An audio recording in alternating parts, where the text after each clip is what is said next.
nombre es Cristian Billy Lacedo Rojas, estudiante del cuarto año de medicina de la Universidad Nacional de Piura. Y gracias al proyecto CEMAS se me ha dado este tema para interaccionar con ustedes, que es síndromes parenquimatosos pulmonares, el cual es muy importante en la semiología respiratoria y sobre todo en nuestra formación como médicos. Entonces, sin más, veamos.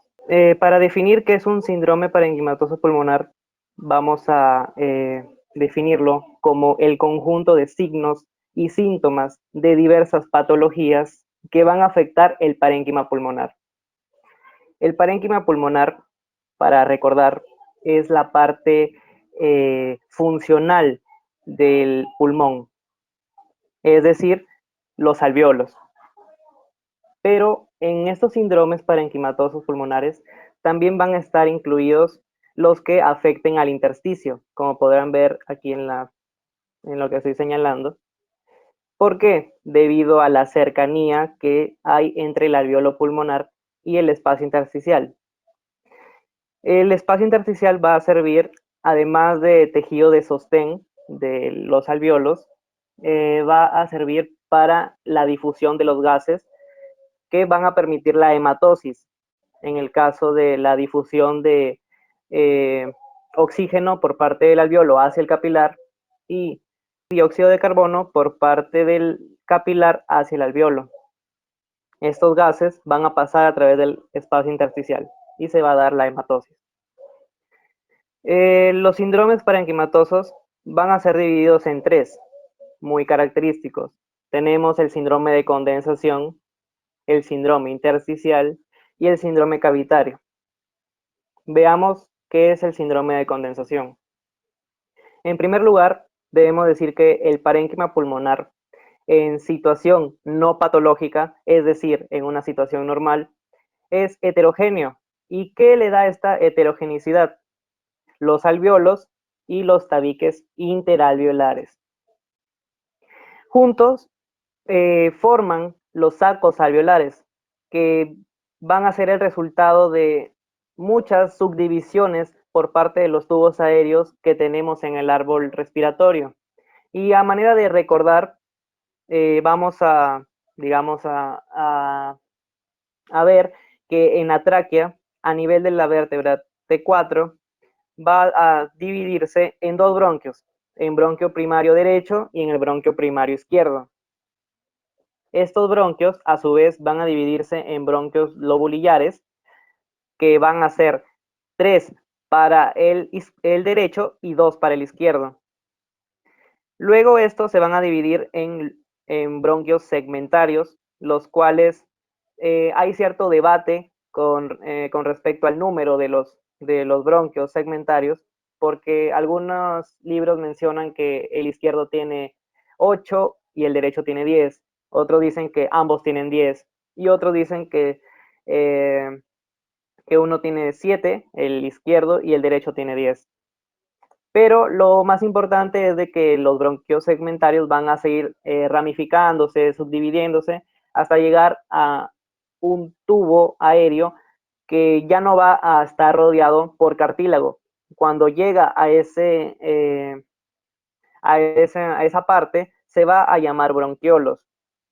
Los bronquiolos van a dar origen a los bronquiolos terminales, como podrán observar aquí, y estos, a su vez, a los bronquiolos respiratorios. A partir de los bronquiolos respiratorios se va a originar el saco alveolar. Bien, entonces, si el parénquima pulmonar es heterogéneo en situaciones normales, ¿qué pasa en situaciones patológicas? Pues se puede volver homogéneo por dos razones: por la presencia de líquido o exudado en los alvéolos, es decir, como respuesta a la inflamación de los alvéolos, que sería la base de la enfermedad que conocemos como neumonía, y es la enfermedad más representativa en el caso de esta razón, y por la reducción del aire en los espacios aéreos, o sea, con la consiguiente reabsorción pulmonar del aire que se encuentra en el pulmón, lo cual va a llevar al colapso del pulmón. y se va a llamar atelectasia. Vamos a revisar lo que es la etiopatogenia y fisiopatología de las dos enfermedades características del síndrome de condensación. En el caso de la neumonía, se va a dar por una inflamación del parénquima pulmonar. Normalmente va a producir, no sé si llegarán a ver, por ejemplo, en esta imagen, he colocado los alvéolos normales, la representación de los alvéolos normales, y aquí abajo los alvéolos en la situación patológica de neumonía. En este caso, observamos que hay depósito de exudado o líquido que va a dar las características clínicas de la neumonía. Además, esta patología va a tener la característica de que los polimorfonucleares, que son leucocitos, va a dar su aparición como respuesta del sistema inmune. Ahora, un dato importante es que la mayoría de neumonías son causadas por el agente neumococo, que es una bacteria. En el caso de la atelectasia, se va a dar por 4 mecanismos. El mecanismo de obstrucción, mecanismo de relajación, mecanismo cicatrizal y por compresión extrínseca. En el caso del mecanismo de obstrucción, se puede dar por el crecimiento de un tumor bronquial, normalmente benigno, pero va a producir atelectasia. También se puede dar por la obstrucción por un cuerpo extraño.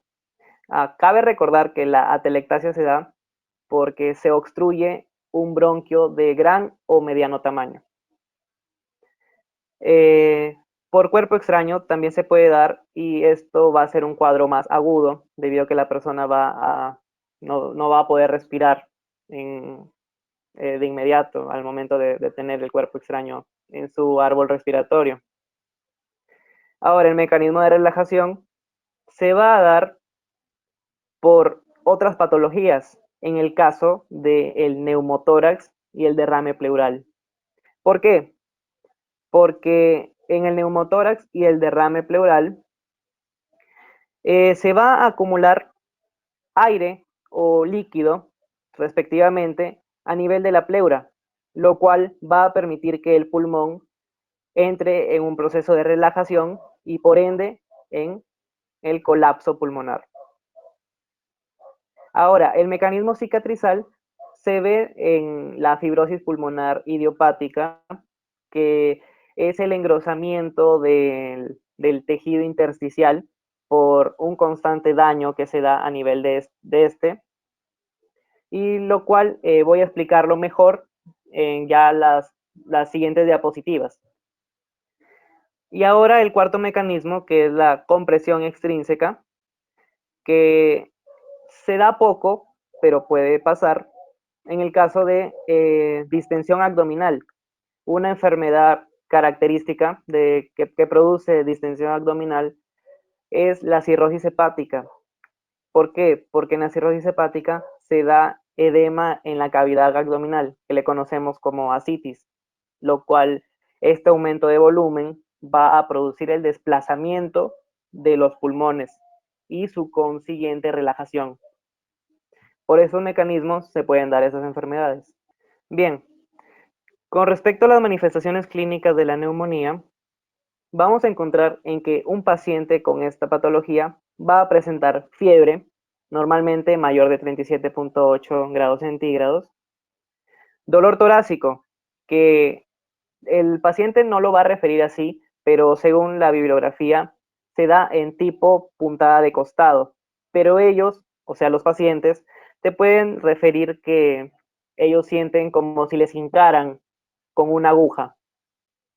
Van a presentar sensación de falta de aire o disnea, que es lo mismo, y tos con expectoración herrumbrosa. Hace días llevaron lo correspondiente a expectoración, así que no voy a tocar mucho con el tema, pero sí explicar que la expectoración herrumbrosa es una expectoración purulenta de color metálico.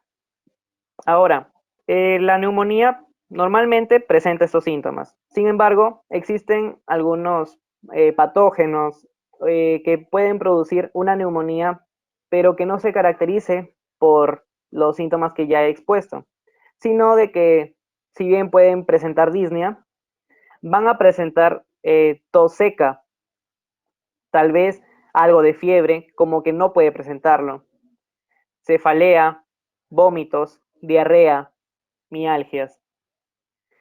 Y debido a digamos, a que no se dan estos síntomas que observamos, sí se dan, perdón, debido a que no se dan estos síntomas, se le conoce como una neumonía atípica. Y esta es característica de los siguientes microorganismos. En el caso del Mycoplasma pneumoniae, que es un organismo intracelular, de Coxiella burnetii, que causa la fiebre Q, de Clamidófila citaxi, que causa la citacosis pulmonar, de Clamidófila pneumoniae, y de los virus, como por ejemplo el virus de la influenza, el virus de la parainfluenza, los adenovirus, el virus del sarampión. Incluso en situaciones graves, lo que estamos viendo hoy en día en pacientes con COVID-19. En el examen físico, cada examen físico que hagamos en nuestros diversos sistemas de nuestro organismo, o bueno, del paciente, vamos a dividirlo en 4 aspectos. En la inspección, que es lo que nosotros vemos; en la palpación, lo que tocamos; en la percusión, lo que vamos a percutir con una técnica que seguramente ya se las han enseñado; y con la auscultación, que es lo que escuchamos en sí.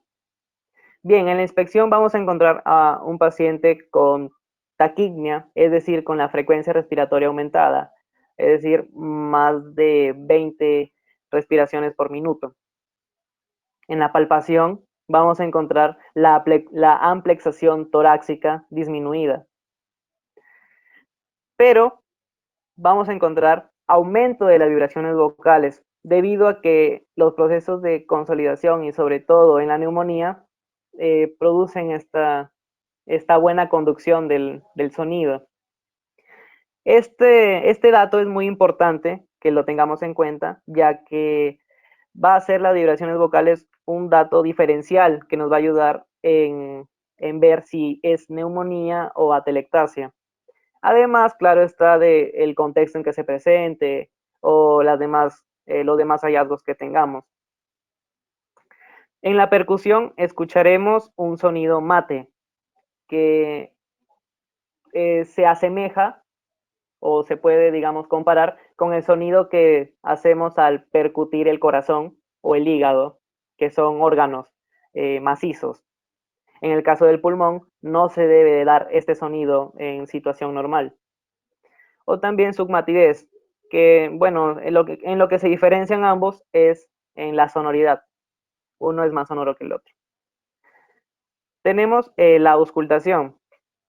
En la auscultación vamos a encontrar la disminución o la desaparición del murmullo vesicular, que recordemos que el murmullo vesicular va a ser aquel sonido que auscultamos cuando el aire entra en nuestro árbol respiratorio y en nuestro parénquima sano.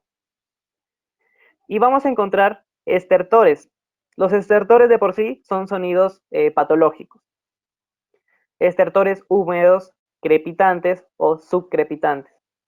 Los estertores crepitantes se asemejan al sonido que hacemos al rascarnos la cabeza con un dedo. Y bueno, los subcrepitantes también. La diferencia en estos va a estar en el origen, que por ejemplo, los estertores crepitantes, su origen es alveolar, y los subcrepitantes es el origen bronquioalveolar. Y los crepitantes se van a escuchar al final de la inspiración, mientras que los subcrepitantes al final de la inspiración como de la expiración. Como hay disminución o desaparición del murmullo vesicular, este va a ser reemplazado por un soplo tubárico, que se suele dar en las consolidaciones pulmonares. Y con respecto a la alteración de la voz, vamos a tener que el paciente va a tener broncofonía, que va a ser la alteración o aumento de la resonancia vocal. Pectoriloquia, que nosotros vamos a pedir al paciente que hable y al auscultarlo vamos a escuchar que se articulan las palabras de una manera extraña, que no debería darse. Es decir, no debería escucharse la articulación de las palabras. También tenemos la pectoriloquia áfona, que la única diferencia de la pectoriloquia va a ser que el paciente, en vez de hablar, va a susurrar. Y aún así escuchamos la articulación de la voz. Y egofonía, que se le llama también voz de cabra, y se caracteriza por un sonido tembloroso y de timbre nasal. En los hallazgos radiológicos que podemos encontrar, no he querido andar en el tema en realidad, porque radiología es cuantioso, además lo van a llevar bien, pero sí quiero que digamos les quede claro conceptos básicos, que por ejemplo, esta es una radiografía en situación normal, sin patologías, que lo que ven a la izquierda no es en realidad a la izquierda, sino de la derecha y viceversa. Es decir, donde está la flecha va a ser el pulmón derecho y aquí va a ser el pulmón izquierdo. Si ustedes se dan cuenta, no sé si se verá, tal vez lo pueda agrandar un poco más, ya que está defectuosa mi laptop. Aquí se puede observar los diferentes subdivisiones, que sí, este va a ser la subdivisión de nuestro árbol respiratorio. Y que también, por ejemplo, los pulmones los vamos a ver oscuros, que en sí no se le dice así, sino que van a presentar radiolucidez. Sí, la radiolucidez se va a dar debido a que un órgano no va a presentar resistencia ante la radiación, que es muy distinto lo que pasa con el corazón. Si se dan cuenta, es un aspecto blanco que se le conoce radio opaco. En situaciones patológicas vamos a encontrar diferentes radioopacidades, ya sea en un pulmón, en los dos o en una parte de algún pulmón, que nos van a indicar que son procesos de condensación pulmonar. Esta es una vista postero-anterior y esta es una vista lateral. Y bien, es muy sencillo identificar las condensaciones pulmonares debido a que la opacidad va a ser notoria en muchos casos. Ahora pasemos a hablar de la atelectasia. En la atelectasia no va a presentar manifestaciones clínicas muy floridas como en la neumonía. En la atelectasia, por ejemplo, se da sensación de falta de aire o disnea, pero con una respiración superficial, es decir, que no va a ser profunda. También se puede presentar tos seca. Estas dos manifestaciones clínicas son las que normalmente se dan en la atelectasia. Y el dolor torácico suele darse cuando hay compromiso de la pleura, en el caso del mecanismo por relajación, ya sea por un neumotórax o por un derrame pleural. Aquí podemos observar que el pulmón izquierdo se encuentra radioopaco. Todo o casi todo, solamente se ve un poco de radiolucidez, pero muy, muy pequeño. Y es así como se suele ver una radiografía de un paciente con atelectasia. En el caso del examen físico, vamos a encontrar en la inspección, como ya lo mencioné, disnea y respiración superficial. En el caso de la palpación, encontraremos la amplexación disminuida. Y aquí este dato es muy importante, la abolición de las vibraciones vocales. Recuerdan que en la neumonía había aumento de las vibraciones vocales, pues aquí va a ser todo lo contrario. Las vibraciones vocales van a estar abolidas. En la percusión se puede escuchar el mismo sonido que en la neumonía, es decir, matidez, y en la auscultación se va a dar el silencio auscultatorio o abolición del murmullo vesicular. Pero este va a ser reemplazado por un soplo tubárico o un soplo anfórico. El soplo anfórico se suele dar en pacientes con neumotórax debido a que este soplo va a ser de carácter metálico y lo podemos, digamos, comparar con el sonido que podemos provocar al soplar el pico de una botella de forma horizontal. Bien, el caso clínico número 1 dice, paciente de 42 años que acude a la consulta por disnea progresiva. La radiografía de tórax muestra una opacidad completa de hemitórax derecho. Tráquea y estructuras mediastínicas están en la línea media, es decir, que no hay una desviación de la tráquea, por ejemplo. ¿Cuál sería el diagnóstico más probable? La respuesta sería un tumor endobronquial benigno, pero vamos a explicar por qué. Porque, por ejemplo, la paciente acude a la consulta por disnea progresiva, es decir, que esta disnea ha estado dándose de a pocos, ha estado, no dicen el tiempo exacto, pero se supone que si vas a la consulta no es que te agarró de un rato para otro o es un cuadro agudo.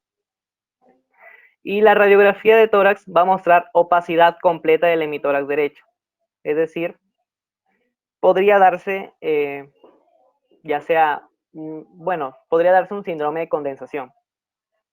Tráquea y estructura mediastínicas están en la línea media, es decir, que no hay desviación de la tráquea y esto, por ejemplo, suele darse en el neumotórax,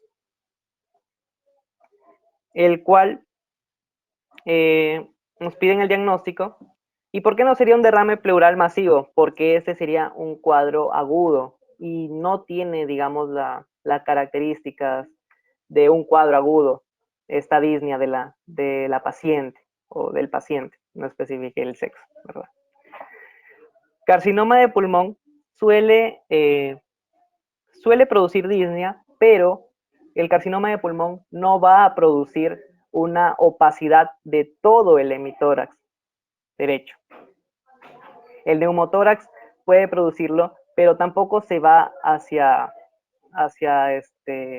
el cuadro debido a la disnea progresiva y a que la tráquea y las estructuras van a estar en la línea media. Por cuerpo extraño, una obstrucción por cuerpo extraño puede ser en un cuadro más agudo. Y la respuesta en realidad sería el tumor endobronquial benigno, debido a que este tumor va a ir creciendo y va a llegar un momento en el que va a obstruir la vía respiratoria. Y ahora pasamos al segundo caso clínico. Paciente varón de 27 años que acude a emergencia por disnea, sensación de alza térmica, tos con expectoración herrumbrosa. Al examen físico se encuentra aumento de las vibraciones vocales y soplo tubárico. ¿Cuál sería el agente infeccioso más probable? A ver, chicos, todos que den una respuesta ante este caso clínico. Claro, ante un cuadro clínico de disnea, sensación de alza térmica y tos con expectoración herrumbrosa, es neumonía hasta que se demuestre lo contrario. Y para la neumonía nosotros debemos saber que el agente causante más frecuente es el neumococo, que también el cuadro clínico no es tampoco parecido a una neumonía típica, por eso podríamos descartar lo que es el COVID-19, Coxiella burnetii, adenovirus. Y este filococo no suele producir una neumonía, entonces sería neumococo. Bien, entonces pasamos a la segunda parte de la clase o de la ponencia, que sería el síndrome intersticial. El síndrome intersticial, pues como podemos observar en la figura, ojalá puedan ver la flecha. En un inicio nosotros vamos a tener aquí a los alvéolos normales que van a estar agrupados en los sacos aéreos pero en situaciones patológicas que puede darse la etiología como que no puede conocerse, el, el intersticio va a engrosarse debido a que va a presentar un daño constante y una reparación excesiva del tejido, lo cual al engrosarse no va a permitir el correcto desplegamiento del alveolo, lo cual va a interferir en la hematosis. Normalmente se le conocía como enfermedades del intersticio pulmonar, pero ahora se conocen como enfermedades difusas del parénquima pulmonar, lo cual es lógico debido a que el intersticio se encuentra como tejido de sostén y va a estar tan cerca del alveolo que un daño en el intersticio puede generar inflamación también del alveolo. Y por eso se dice enfermedad difusa del parénquima pulmonar. Las etiologías que he colocado aquí son las más frecuentes, por así decirlo, pero hay más que las vamos a ver en un cuadrito más adelante. En el caso de neumoconiosis, como la inhalación de asbesto, por ejemplo, en la exposición de agentes orgánicos, en la sarcoidosis, que es una inflamación granulomatosa de origen desconocido. Hasta el día de hoy no se conoce la etiología. Fibrosis pulmonar idiopática, que tampoco se conoce la etiología de por qué se da el engrosamiento del tejido conectivo del pulmón, es decir, del intersticio. Y también se puede dar por el empleo de fármacos. Tal es el caso de la amiodarona, que es un antiarrítmico, o de algunos quimioterápicos. Aquí en este cuadro voy a tratar de agrandarlo un poquito más para que se vea, pero puede verse.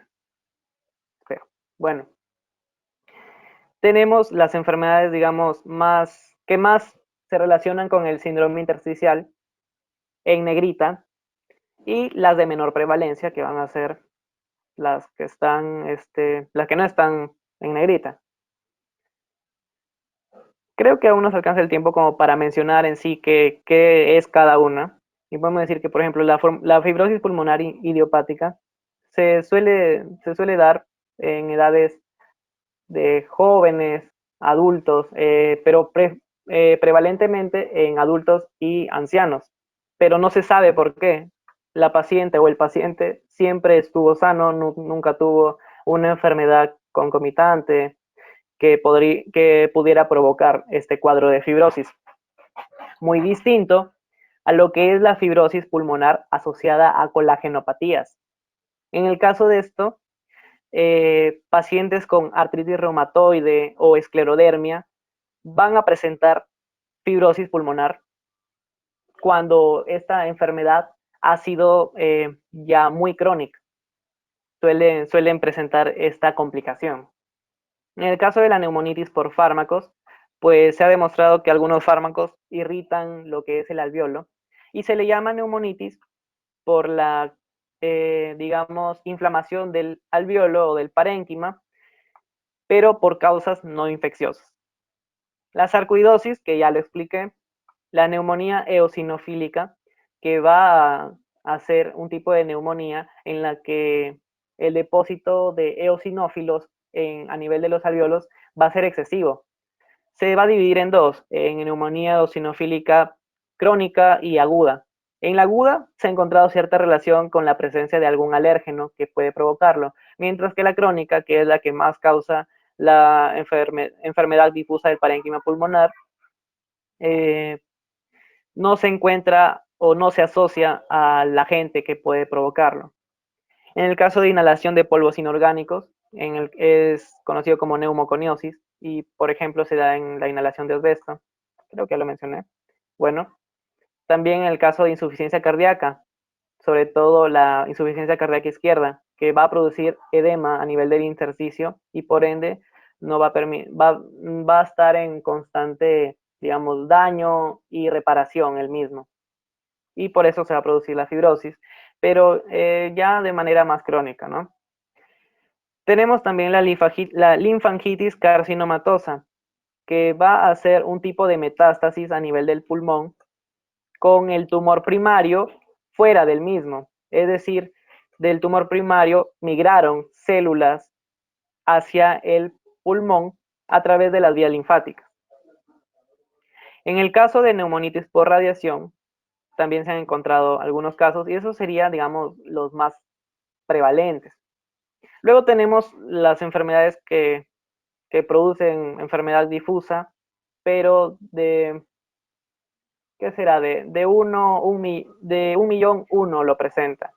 Son muy raras. En el caso de la histiocytosis X, que se le conoce como la enfermedad de las células de Langerhans de la piel. Estas células van a migrar de la piel hacia diversas partes del organismo, entre ellas el pulmón, y va a producir el cuadro de la fibrosis. También tenemos la hemosiderosis pulmonar primaria, que esta va a ser el depósito anormal de hemosiderina. Como sabemos, o en todo caso recordemos de que la hemosiderina es el depósito de hierro más grande que tenemos en el organismo, pero la hemosiderina se va a depositar a nivel alveolar por sangrado del mismo. Y este constante daño puede producir la enfermedad difusa del parénquima pulmonar. En el caso de la enfermedad veno-oclusiva pulmonar, que va a producir hipertensión pulmonar a nivel de las arterias, capilares, y la consiguiente fibrosis de las venas oclusivas, la linfangioleiomyomatosis, que va a ser un tipo de enfermedad muy rara que ataca a mujeres jóvenes, exclusivamente a mujeres jóvenes, que va a ser la proliferación anormal de las células musculares lisas que se va a encontrar rodeando a los conductos aéreos del pulmón. Esta proliferación va a aumentar, digamos, el daño. La proteinosis alveolar, que va a ser un depósito anormal de lipoproteínas que va a ser derivado del surfactante. El surfactante es producido por una célula del alveolo que se le conoce como neumocitos tipo 2, y se va a dar este depósito y por lo consiguiente el constante daño y reparación que ya lo he dicho. Y también, bueno, la inhalación de polvos inorgánicos que producen las alveolitis extrínsecas. Y esas serían, digamos, las enfermedades, o casi todas, de mayor prevalencia como de menor prevalencia, que pueden causar enfermedad difusa del parénquima pulmonar. Ahora vamos con las manifestaciones clínicas. Estas van a presentar, en el caso de un paciente, con fibrosis pulmonar idiopática, por ejemplo. Este paciente puede presentar disnea debido al mecanismo de que se va a engrosar el intersticio y no va a permitir el correcto desplegamiento de los alveolos. También va a producir tos seca y en muchos pacientes se ha encontrado hipocratismo digital, es decir, acropaquia, que va a ser el depósito anormal de tejido conectivo a nivel de la uña. No sé si se pueda ver, pero aquí este es un paciente, bueno, el dedo de un paciente con acropaquia que digamos, se define como acropaquia el aumento del ángulo entre la uña y la cutícula. El ángulo normalmente es de 160 grados y al haber cierto depósito de tejido conectivo aquí a nivel de la uña, este ángulo se va a alterar, haciéndose mayor de 180 grados. El mecanismo en realidad no se sabe por qué desde, digamos, una fibrosis pulmonar se va a reflejar en los dedos, no se sabe exactamente el mecanismo, sin embargo, se puede justificar por la alteración del tejido conectivo. Ahora, en el examen físico nosotros no vamos a encontrar datos relevantes o muy relevantes. Sin embargo, los datos negativos que podemos encontrar nos van a ayudar para descartar otras enfermedades. Sin embargo, en la auscultación vamos a encontrar el hallazgo de estertores crepitantes tipo velcro. No sé si ustedes tendrán un cierre tipo velcro. Yo lo tengo en mi laptop y bueno, en el cargador de mi laptop, y se los voy a hacer. Y este sería el sonido de un estertor crepitante tipo Bell. No sé si se escuchará.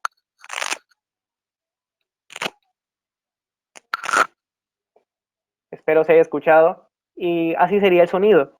Con respecto a los hallazgos radiológicos, vuelvo a recalcar y vuelvo a decir de que no quiero que se lleven una ponencia, o sea, no se lleven conceptos muy difíciles de radiología, sino de que los tengan en cuenta para cuando en verdad lleven el curso puedan entenderlo.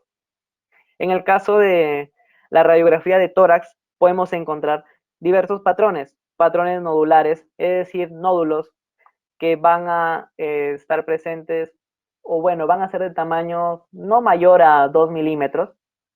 Patrones reticulares o retículos nodulares. Reticulares hace referencia a líneas, patrón lineal se le conoce también. Aquí podemos observar, no sé si se verá, voy a tratar de agrandarlo. Se pueden observar que a nivel del pulmón y en ambos se encuentran a manera de líneas, ciertas opacidades que se observan. Y esta va a ser la característica del patrón lineal o reticular. El caso del panal de abejas, del patrón de panal de abejas, va a darse en fibrosis más crónicas. Ya es de uno de los últimos, digamos, patrones que se observa con respecto al tiempo. Y luego ya van a entender con respecto a los patrones. Esa es tarea para la casa. Y el caso de la tomografía axial computarizada, llévense el concepto de que esta se va a usar cuando se quiere evaluar la extensión de la enfermedad.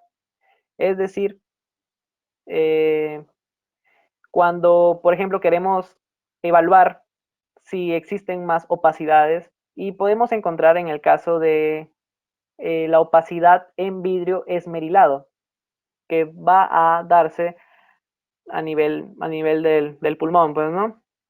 Y también engrosamiento septal, que junto con la opacidad en vidrio esmerilado van a formarme el patrón en mosaico. Y bien, pasamos al último síndrome, que va a ser el síndrome cavitario, que este debe su nombre a las cavitaciones pulmonares, que en un inicio produce la tuberculosis, pero obviamente existen más enfermedades que puede producir este síndrome. En el caso de la cavidad pulmonar va a ser un espacio aéreo en el que inicialmente había parénquima y que esta, digamos, cavitación se va a dar en la zona donde se encuentre una consolidación pulmonar o una masa o un nódulo.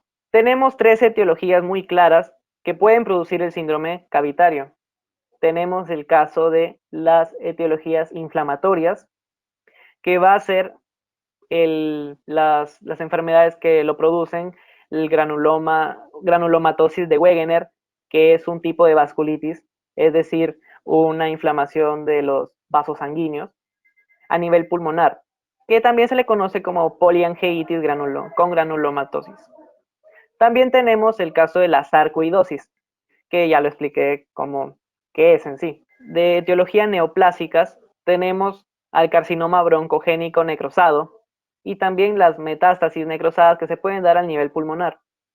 Y de etiología infecciosa tendremos al absceso pulmonar, a la tuberculosis y a la micosis.